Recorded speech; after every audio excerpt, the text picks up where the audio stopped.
Technical चर्चा को थोड़ा सा मोड़ते हैं और 2026 जो बहुत नज़दीक खड़ा है उस पर थोड़ा विचार करते हैं। वहाँ पे वेल्थ क्रिएशन का फॉर्मूला क्या होगा? हमारे साथ आज बातचीत में बिग मार्केट वॉइसेस की कड़ी में Shri Ajay Srivastava, MD dimensions corporate finance services जुड़े हैं। Ajay ji, good morning. कार्यक्रम में स्वागत है आपका। गुड मॉर्निंग इस वीरेंद्र जी। बीते हुए साल को अगर इस बीते हुए साल को जाते हुए देख रहे हैं ना सर, तो ऐसा लग रहा है कि पूरा साल डोमिनेट किया मेटल्स ने। क्या गोल्ड, क्या सिल्वर, क्या copper, metals metals metals everywhere, और इक्विटीज़ का जुझारूपन कायम रहा। 26,200 पे हम लौट के आ तो गए, लेकिन बहुत मशक्कत लगी यहाँ पर। 2026 को लेकर मोटे तौर पे आपका आउटलुक क्या है सर? इक्विटीज़ एक साल के इस साइडवेज कंसोलिडेशन के बाद लग कैसे रही हैं? आप सबसे बड़ी चीज़ जिस पे फोकस करते हैं ग्रोथ, जस्ट आप ग्रोथ पे फोकस कीजिए, और वैल्यूएशंस, रीजनेबल प्राइस, इसको देखते हुए आपका व्यू क्या है 2026 के लिए? देखिए वीरेंद्र जी, एक तो है, मैं बताऊंगा 2025 का एक लेसन जो है वो ये था कि जो जेन जी, मिलेनियल्स वगैरह जो कहते थे कि अपने फादर्स को, ग्रैंडफादर्स को कि आपको क्या मालूम क्या करना है, उसने प्रूव कर दिया है कि उनके फादर और ग्रैंडफादर की जो इन्वेस्टमेंट स्ट्रेटजी थी वो उससे अच्छी निकली। एक नंबर वन। नंबर टू है कि हमको ये देखना है कि रिटर्न से अलावा रिस्क कितना ले रहे हैं आप अपने रिटर्न के लिए। ये 2026 का जो मूल आएगा ये सबसे बड़ा रहेगा कि आप कितना रिस्क लेके क्या रिटर्न कमा रहे हैं। बिकॉज पर्सपेक्टिव ये है कि आरबीआई आपको जबरदस्ती लोअर इंटरेस्ट करके आपको म्यूचुअल फंड और इक्विटी इन्वेस्टमेंट में डालने की कोशिश कर रही है, लगातार जारी है। अगर आपको मैं 4 से 3% इंटरेस्ट दूंगा फिक्स डिपॉजिट में, तो आपके पास कोई चारा नहीं होगा कि आप इक्विटी मार्केट में जाएंगे। तो जो हमारी जो इशू आ रहा है मार्केट के अंदर में, इशू वैल्यूएशन का आपने रेस किया, रिटर्न का रेस किया। जीडीपी 8 पे है, लेकिन हमारी निफ्टी 50 कंपनीज की अर्निंग 7% पे ग्रो कर रही है आज की तारीख में। उसको देखते हुए आई थिंक सबसे बड़ा लेसन जो हमारे को 2026 का है कि क्या हमको आरबीआई के जो पुश है कि आप इक्विटी में जाइए बिकॉज आपको एफडी में इंटरेस्ट रेट नहीं देंगे, उसको कैसे विथस्टैंड करेंगे। नंबर 2, रुपी का वीकनिंग। आई थिंक ये चलता रहेगा किस्सा। आर्टिफिशियली आपने देखा ही है, पिछले ओएमओज अच्छा चल रहे हैं, अब अमाउंट बढ़ती चली जा रही है सपोर्ट के लिए। तो आपको 2026 में ये रख के चलना है कि जो 4 से 5% अब की बार आई है डिप्रिसिएशन, वो फिर आएगी। और उसी को देखते हुए मार्केट आज किसको रिवॉर्ड कर रही है? ग्लोबली गोल्ड एंड सिल्वर को, इंडिया में मेटल्स को, क्योंकि जब पैरिटी बनेगी तो रुपी पैरिटी से बनेगा मेटल, तो उसमें आपको मेटल में ज्यादा मिलेगा आपको। रही बात गोल्ड एंड सिल्वर की, वो चलते रहेंगे। आप तो ग्लोबल है, इंडिया की कोई इसमें इंडिया में पार्ट स्टोरी है, इंडिया में खरीद रहे हैं लोग, बट इंडिया की एलोकेशन अभी कुछ भी नहीं है गोल्ड सिल्वर की। आप ईटीएफ में देखेंगे वर्सेस इक्विटी म्यूचुअल फंड में, तो शायद 3% से भी कम एलोकेशन है गोल्ड सिल्वर ईटीएफ की। तो वहां पे मेरे हिसाब से अगले साल के अंदर में काफी जो अमाउंट है चर्न होगा, इक्विटी से लेकर जो गोल्ड और सिल्वर के ईटीएफ के अंदर में जाएगा। उसको देखते हुए हमें ये देखना है कि 2026 में बिल्कुल ही सेलेक्ट स्टॉक्स को हमने पकड़ना है। सेलेक्ट स्टॉक कौन से हैं? जो कि जिनकी पेडिग्री बहुत बेहतरीन है। आप चाहे फाइनेंशियल सर्विसेज कंपनी ले लीजिए, चाहे मेटल कंपनी ले लीजिए, चाहे कोई भी इंडस्ट्री ले लीजिए, पेडिग्री को देखते हुए टॉप क्लास कंपनीज में आप इन्वेस्ट करेंगे, शायद आपको रिटर्न आएगी। बट एक सबसे बड़ा लेसन आपका ये है, 1/3 1/3 1/3। अगर 100 रुपए हैं, 1/3 in metals, precious metal, 1/3 in global equity, 1/3 in Indian equity. I think this is lesson for 2026. Okay Ajay ji, good morning. और जेंजी मैं भी हूँ, तो मैंने भी एक लेसन लर्न कर लिया 2025 में। खैर सर, आपने बहुत ही ब्यूटीफुली एक्सप्लेन कर दिया कि पोर्टफोलियो कैसे 2026 का मेंटेन करना है, ग्लोबल इक्विटीज़ और कमोडिटीज़ को भी जगह देनी है। लेकिन सर, आपने पहले जवाब में कहा कि कुछ अच्छी कंपनीज को भी सिलेक्ट करना है, चाहे वो कोई भी स्पेस से हो, मेटल्स हो या एनबीएफसीज हो। लेकिन सर, ये अच्छी कंपनीज चुने कैसे? और आपके लिस्ट में कोई अच्छी कंपनीज है 2026 के लिए जो जहां पर हमारी नजरें बनी रहेंगी? देखिए, कंपनीज हम नहीं बता सकते हैं, बट हम कहते हैं टेलीकॉम है एक सेक्टर है जहां पे डोमेस्टिक मार्केट है, डुओपली है, उसमें कोई नया प्लेयर नहीं आता, उसमें आपको स्टडी रिटर्न मिलेगी। आपको 70-80% रिटर्न नहीं मिलेगी, बस 20 से 25% रिटर्न आपको मिल सकती है आराम से, जैसे टेलीकॉम स्पेस है। उसके बाद में आप चलेंगे एनबीएफसी स्पेस में, 2-3 गोल्ड फाइनेंस कंपनीज हैं जो पेडिग्री है 30 से 40 साल की। वहां पे आप निवेश करेंगे, उनको रिटर्न अच्छे, क्योंकि उनको मार्केट की समझ है। नई कंपनियां घुसती हैं, फिर उनको तकलीफ होती है।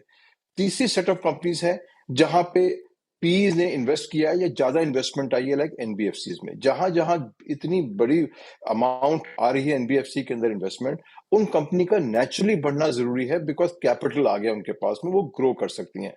इस एरा के अंदर में छोटी एनबीएफसी, छोटी गोल्ड लोन कंपनीज, छोटी कंपनीज में इन्वेस्ट करना हाईली रिस्की है। जिसके पास कैपिटल है वो इस वॉर को जीतेगा। तो आप टेलीकॉम ले लीजिए, हॉस्पिटल सेक्टर को ले लीजिए, गोल्ड लोन एनबीएफसी को ले लीजिए, ऑटोमोटिव एनबीएफसी, बड़ी बेहतरीन पेडिग्री कंपनी है, नाम ले पाऊंगा पर आप समझ जाएंगे, 40-50 साल से लगातार ग्रो करती जा रही है ना। वहां पे निवेश डालेंगे, पैसा है, क्रेडिबिलिटी है, पार्टनर।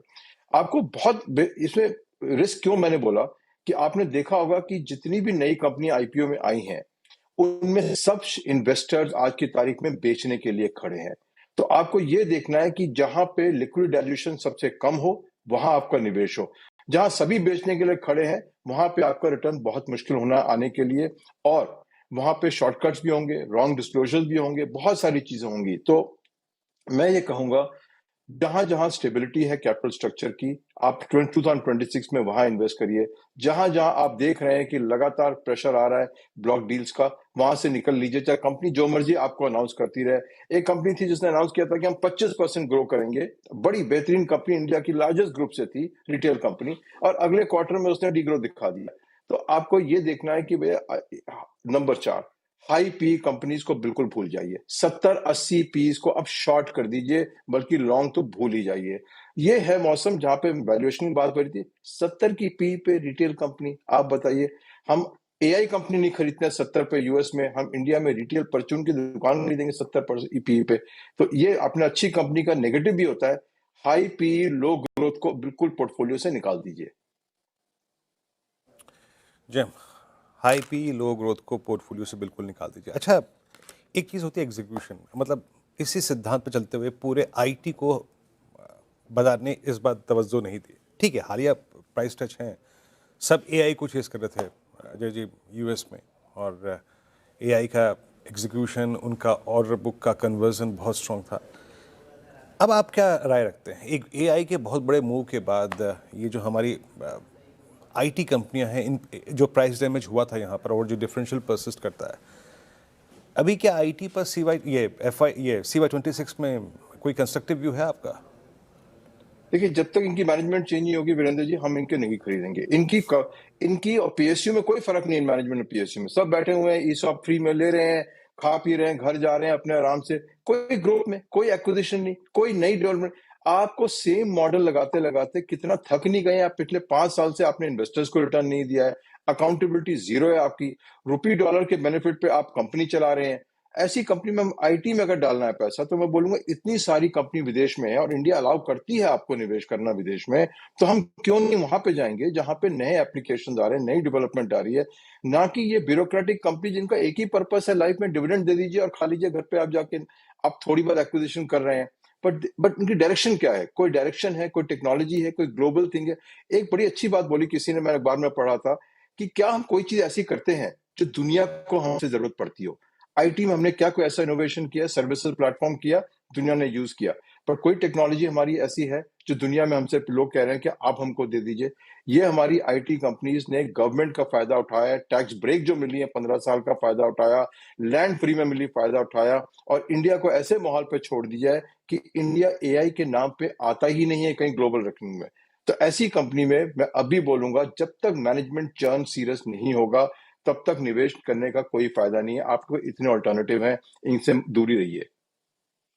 ओके, आईटी से भी फिलहाल दूर रहना है। लेकिन अजय जी, एक बड़ा तबका है भारत में जो क्विक कॉमर्स पर डिपेंडेंट है, तो 2026 के लिहाज से क्या हम पोर्टफोलियो में जगह दें क्विक कॉमर्स स्पेस को, और इटर्नल जैसे कि स्विगी की बात करते हैं, या फिर इसको थोड़ा और बड़ा कर दो सवाल को, न्यू एज स्टॉक्स पर व्यू क्या है सर आपका? देखिए, न्यू एज स्टॉक से आप दूर नहीं भाग सकते हैं, आपको थोड़ा इन्वेस्ट करना ही पड़ेगा, बट आपका यही है कि कितना एलोकेशन करते हैं अपने इक्विटी से। खासकर उसी में प्रॉब्लम मैंने जो बताई थी, सबसे बड़ी प्रॉब्लम न्यू एज स्टॉक की है कि आधे से ज्यादा इन्वेस्टर बेचने को खड़े हैं। तो हर प्राइस इंक्रीज के ऊपर में आप देखेंगे इन्वेस्टर आएगा बेचने के लिए। तो लिक्विडिटी और सप्लाई लगातार उसमें आ रही है, और हमारे Indian mutual fund absurd valuation पे खरीदे जा रहे हैं। तो अजीब सा माहौल है कि जिसकी कोई वैल्यू नहीं है, उसको हमारा म्यूचुअल फंड हमारा पैसा लेके विदेशी को निकाल के उसको प्रॉफिट देके उसमें इन्वेस्ट कर रहा है इस माहौल के अंदर में आके।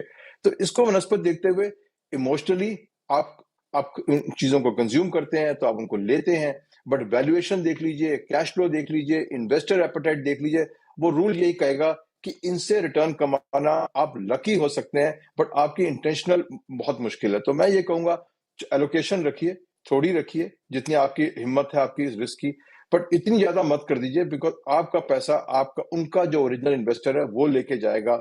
इनमें सप्लाई इतनी आने वाली है, तो सप्लाई आएगी या फ्रेश कैश रेज होगा। आपने देख ही लिया, अभी एक बड़ी कंपनी ने कैश रेज किया है। क्यों कैश रेज किया? भैया उसने आज तक प्रॉफिट नहीं कमाया। अगर किसी ने प्रॉफिट ही नहीं कमाया, लगातार उसको कैश बर्न करना है, उसमें निवेश करने में शेयर प्राइस कहीं भी जा सकती हो, बट बुद्धि क्या कहेगी कि ऐसी कंपनी जिसने आज तक रुपए नहीं कमाया और आज भी रुपए बर्न कर रही हो, उसमें हम निवेश करने जा रहे हो, क्या कहेगी बुद्धि आपकी? वॉरेन बफेट सुनेंगे तो हंसेंगे शायद कि ऐसा भी पैसा फ्री में लोगों के पास है जो बांट रहे हैं। अच्छा, आखिरी प्रश्न यहाँ से अजय जी आपसे, एक दो चीज़ जो कि बहुत अच्छा वेल्थ क्रिएट करके गई 25 में, CDMO स्पेस फार्मा में बहुत स्ट्रॉन्ग था, कहीं कहीं प्राइस कूलिंग ऑफ भी हुई है, एक दो स्पेस ऐसे थे, होटल्स में प्राइस कूलिंग ऑफ हुई है, प्राइस डैमेज हुआ है, डिमांड एनवायरनमेंट कैसा है ये आप बताएंगे, और एक और चीज़ हॉस्पिटल स्टॉक्स, यहाँ पर भी कूलिंग ऑफ हुई है, price cooling of, price damages थे, एक दो बास्केट और जो आपको अच्छी लग रही हो इनमें से? देखिए, हॉस्पिटल स्पेस में बिल्कुल आपने सही कहा वीरेंद्र जी, बिल्कुल वही लेसन है, पी का लेसन है। हाई पीज पे आ गए थे स्टॉक और वो अब कंसोलिडेट होकर करेक्ट हो रहे हैं। उनमें मार्केट प्रॉब्लम नहीं है, उसकी वैल्यूएशन प्रॉब्लम थी, और आपने बिल्कुल सही आंका कि उसमें कंसोलिडेशन फेज चल रहा था, लगातार चल रहा है। अभी भी पी सस्ती नहीं है किसी भी हॉस्पिटल स्टॉक की, बट आपको एक चीज जरूर है कि ये एसेट फिर से क्रिएट करना बड़ा मुश्किल होता है, ये कैपेसिटी क्रिएट करना बहुत ही मुश्किल होता है।